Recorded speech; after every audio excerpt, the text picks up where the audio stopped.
सभी विद्यार्थियों का एक्टिव स्टडी IQ पोर्टल पर स्वागत है। आज का टॉपिक है फलन फंक्शन।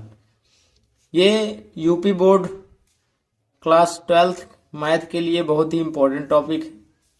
ठीक है, इसमें सबसे पहले आप सीखेंगे कि फलन होता क्या है। ठीक है, तो एक छोटी सी परिभाषा है, आपको इसी को अपने माइंड में रखना है या इसे रट लेना है, क्योंकि इसका प्रयोग हमेशा आपको करना है। ठीक, यहाँ पे देखिए क्या है, प्रांत में उपस्थित प्रत्येक अवयव का सह प्रांत में उपस्थित अवयव से एक अद्वितीय संबंध होता है। अद्वितीय मतलब केवल यूनिक, मतलब एक एलिमेंट्स का दूसरे एलिमेंट से केवल एक ही संबंध रखना है, तो क्या कहलाता है आपका फंक्शन। ठीक है, जैसे आप इससे समझेंगे ज्यादा, प्रतिचित्रण से ही आपको मैं पूरी सवाल आपको समझा दूंगा। ठीक है, ये कहलाता है फलन के प्रतिचित्रण। ठीक है, इसमें होता क्या है, प्रांत के बारे में आपसे चर्चा हुई थी। कोई सेट ए और बी है, इसमें एलिमेंट्स है 1 2 3, बी में क्या है ABC।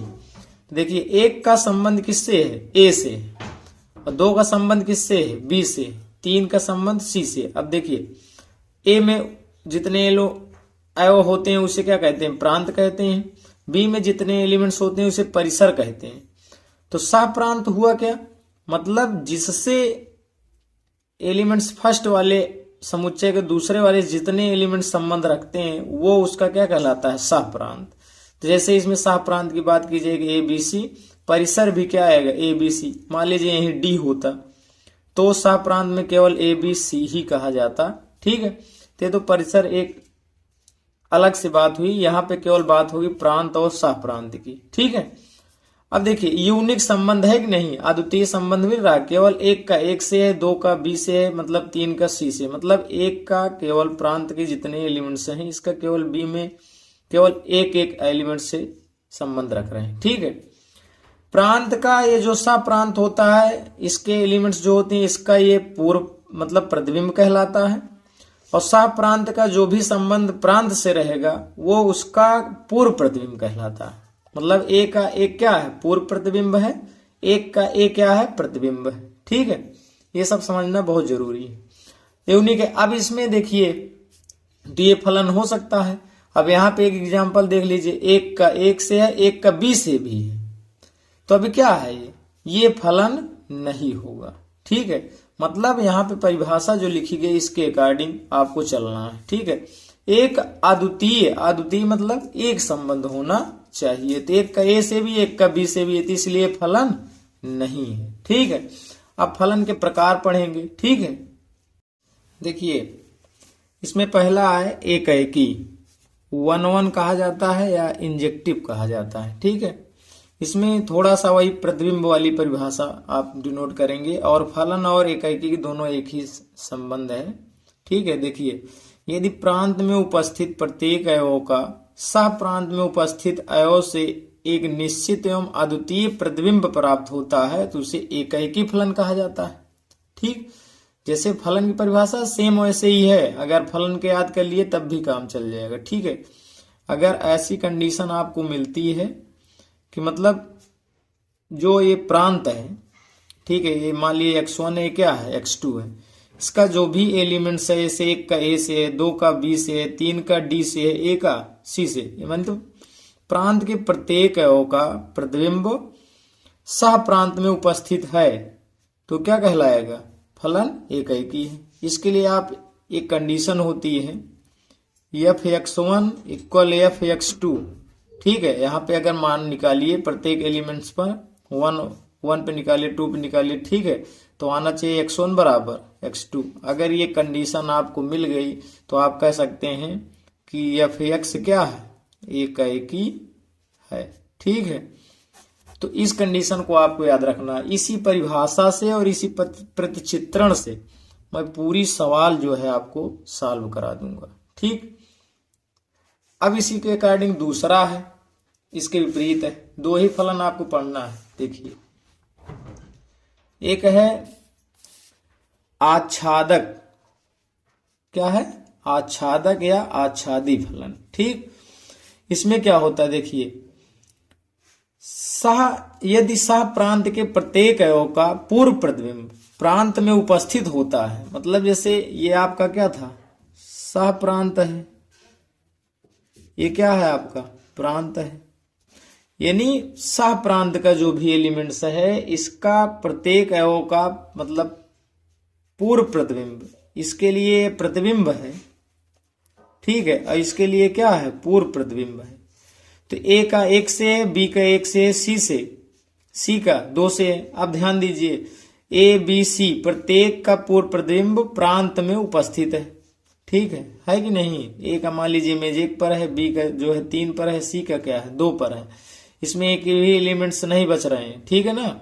अगर कोई बच जाता तो क्या है, बहुआच्छादी होता, लेकिन यहाँ पे क्या है, केवल आच्छादी पढ़ना है, तो प्रत्येक एलिमेंट्स का पूर्व प्रतिबिंब इसमें होना अनिवार्य है प्रांत में, ठीक है। इसके लिए क्या होता है, एफ एक्स बराबर वाई मानकर यह कंडीशन निकाली जाती है। अगर यह सिचुएशन फॉलो करता है तो आच्छादक फलन होगा, ठीक। That's all. क्वेश्चन है, माना एफ एक्स बराबर 3x द्वारा परिभाषित फलन F such that R to R है, तो फलन एकाएकी आच्छादी है कि नहीं है, ठीक है। ये सत्यापित करना है या आपको बताना है, ठीक है, कौन सा फलन है कि नहीं, ठीक। आर के लिए आप जानते हैं वास्तविक संख्याएं होती हैं, ठीक है, वास्तविक संख्याएं आप कोई भी ले सकते हैं, ठीक। तो यहाँ पे आपको प्रतिचित्रण आपको बना के आपको समझा देते हैं पहले, उसके बाद, ठीक है। आर का मान क्या होता है, 1 ले लीजिए, 2 का हो गया, 1/2 भी आएगा, कुछ भी आप ले सकते हैं, 3 हो गया, ठीक। इसमें आप ले सकते हैं 1 हो गया, 3 हो गया, 6 हो गए, 8 हो गए, डॉट डॉट ऐसे आप बहुत सारे इसमें ले सकते हैं, ठीक है। अब देखिए अगर हम यहाँ पे इसमें रखें तो 1 यहाँ पे रखेंगे 3, तो 1 का संबंध 3 से हो जाएगा। अगर 2 रखें तो 2 3 6 प्राप्त होगा। 1/2 रखें तो 3/2 आएगा, जो कि 3/2 आपका इसमें वास्तविक संख्या में आएगा, ठीक है। 3 लेंगे तो 3 त्रिक का 9, 9 भी अगर यहाँ पे लेंगे तो 3 का 9 से हो जाएगा।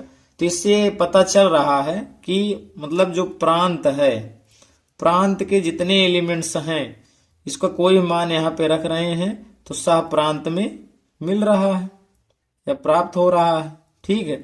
तो आप लिख सकते हैं यहाँ पे एक उसके अकॉर्डिंग f(x1) रखें और f(x2) रखें, तो यानी x1 बराबर x2 आपका मिल रहा है, ठीक। तो आप कह सकते हैं इसके अकॉर्डिंग, यहाँ पे केवल परिभाषा लिख देना है वही कि प्रांत में उपस्थित प्रत्येक अवयव का, प्रांत में उपस्थित प्रत्येक अवयव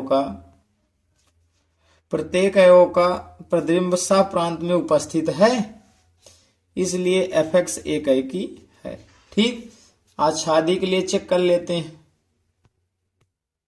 यहाँ पे कंडीशन कह सकते हैं, यहाँ पे 3 है तो 3x1 हो जाएगा, 3x2 इससे कट जाएगा तो आपका आ जाएगा x1 बराबर x2, ठीक। आच्छादी के लिए क्या होता है, आपको बताया गया कि एफ एक्स बराबर क्या होता है y, एफ एक्स वैल्यू कितनी है 3x बराबर y, ठीक है। तो यहाँ से x की वैल्यू निकालेंगे तो y/3 आ जाएगा, y/3, ठीक। अब यहाँ से आप इसकी वैल्यू रख कर चेक कर सकते हैं। y अगर क्रमशः रखें 1 2 3 4 कुछ भी रखें तो x का मान क्या प्राप्त होगा, यहाँ पे रख कर चेक कर लीजिए। 1/3 जो कि ये वास्तविक है, 2/3 ये भी वास्तविक है, यहाँ पे क्या आएगा 3/3, तो इससे कटेगा 1 आ जाएगा, 4/3। तो इससे कहने का मतलब है ये सब किस में उपस्थित है, ये प्रांत में है, ठीक है। मतलब सह प्रांत के लिए अगर यहाँ से अगर देखा जाए कोई प्रतिचित्रण बनाए, ठीक है, यहाँ पे तो y की वैल्यू 1 रख रहे हैं, 2 रख रहे हैं, 3 रख रहे हैं, डॉट डॉट, ठीक है। और इसमें क्या है 1/3 ले सकते हैं, 2/3 भी, 1 भी ले सकते हैं, तो यानी 1 का देखे तो 1 का इसमें मिल गया, 2 रखे तो 2 भी मिल गया, ठीक है, 3 रखे तो ये मिल गया। इसी प्रकार से सभी ऐसी सिचुएशन फॉलो हो रहा है, तो आप लिख सकते हैं, वही परिभाषा लिख दीजिए नीचे।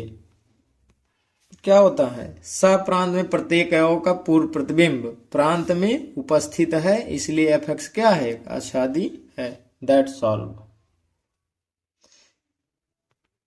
इसी प्रकार से अन्य प्रश्न जो है अगले वीडियो में लेकर आएंगे, जो कि महत्वपूर्ण प्रश्न रहेंगे। आज तो केवल इंट्रोडक्शन टाइप था।